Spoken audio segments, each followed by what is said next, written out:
Manchester City 6, Manchester United 3. Erik ten Hag's first Manchester derby experience ends in defeat, and a really disappointing defeat. I think that going into this game, I was cautiously optimistic. I did feel like, even though we know City, we know how dangerous they are, we know how dangerous Erling Haaland is, we know Pep Guardiola sides, we knew all of that. But I did feel like with how United have been playing recently, with those victories over Liverpool, those victories against Arsenal, playing on the counter-attack, I did feel like it was a game set up for us today.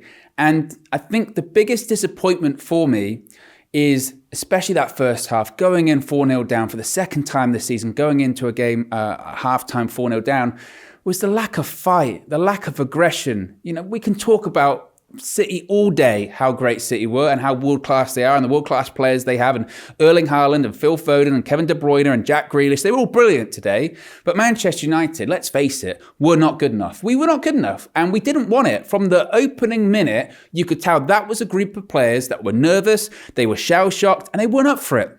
I don't know why. That's Erik ten Hag's job to figure out why they weren't up for it, but it's unacceptable. You can play a good side, you can go in at half-time, 3-0 down, 4-0 down, and say, I tell you what, they were brilliant. We just couldn't get anywhere near them. They were fantastic. We tried everything. We were aggressive. We put tackles in, but they were just so much better than us. They were great. But you can't tell me that was the case in this game. You can't. The first half, 3 of the 4 goals, if anything, all of them, you could say poor defending. Just every time, poor defending. The first cutback to Phil Foden, he's in acres of space. So much space.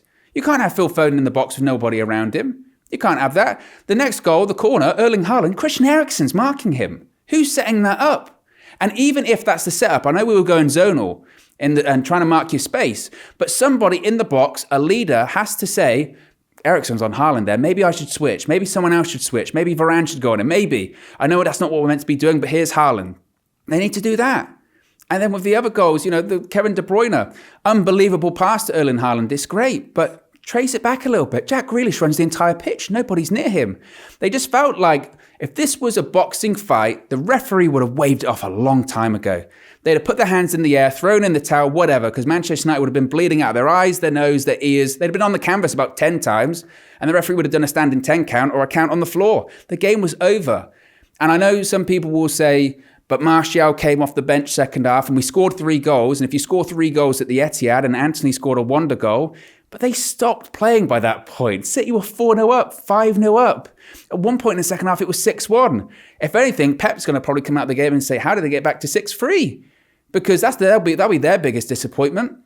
And that's the thing that frustrates me the most, is we saw once again a group of players that, frankly, it's not the same group of players now, bear in mind, but players once again revert to type. The smallest amount of pressure, the smallest little blow to them, gone, collapsed, crumbled into dust, nothingness, like Thanos in Infinity War, faded into dust.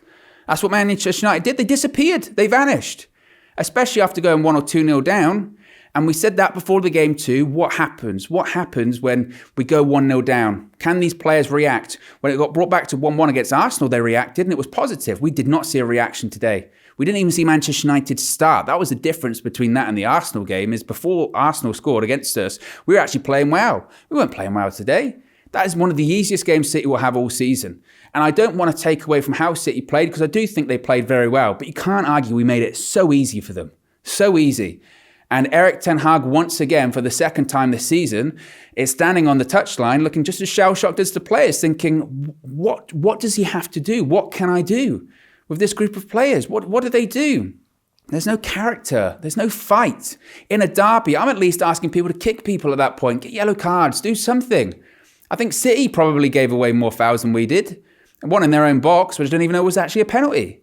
And it's just, that's the frustrating thing for me. And maybe it's a good thing in the sense that it's a reality check, because you do sometimes get a little bit overconfident, right? You do beat Liverpool and you do beat Arsenal and you do win 4 games in a row after the start we had as well. And you say, actually, maybe Ten Hag did adapt. Maybe he did change things, and we did have a positive end to the window. We signed Antony, and we've got Eriksen, and we've got Casemiro, and actually maybe we can do something this season. We cannot. We can aim for the top 4. We can aim for that 4th spot. That's what we've got to aim for.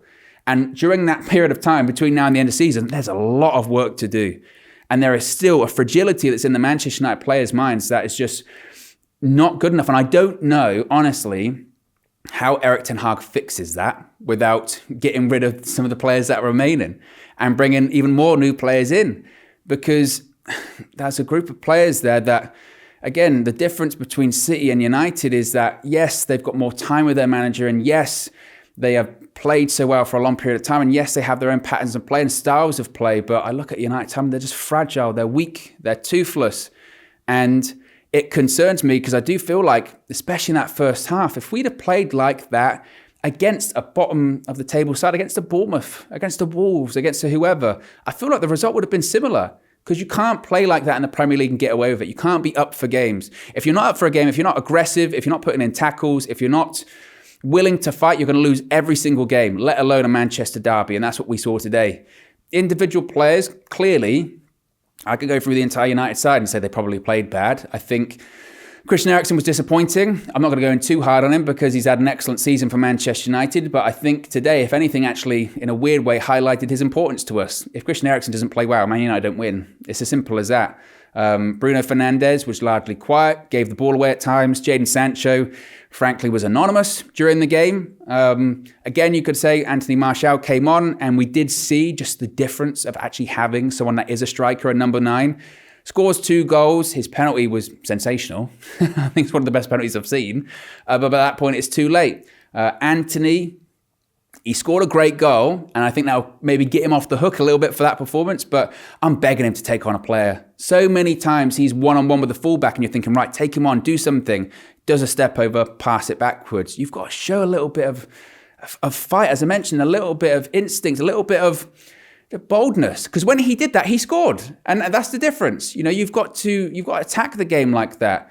And again, I could go through all the players. Scott McTominay, I think, frankly, you know, it wasn't a shock that he started today because he'd been playing so well recently. But he's almost been going game to game because you realise that the moment he has a bad game, Casemiro's going to come in because we spent nearly £80 million on him. So whenever McTominay has a bad game, like today, Casemiro's going to come in. The issue almost is that when Casemiro came on, he wasn't that great. His passing isn't fantastic.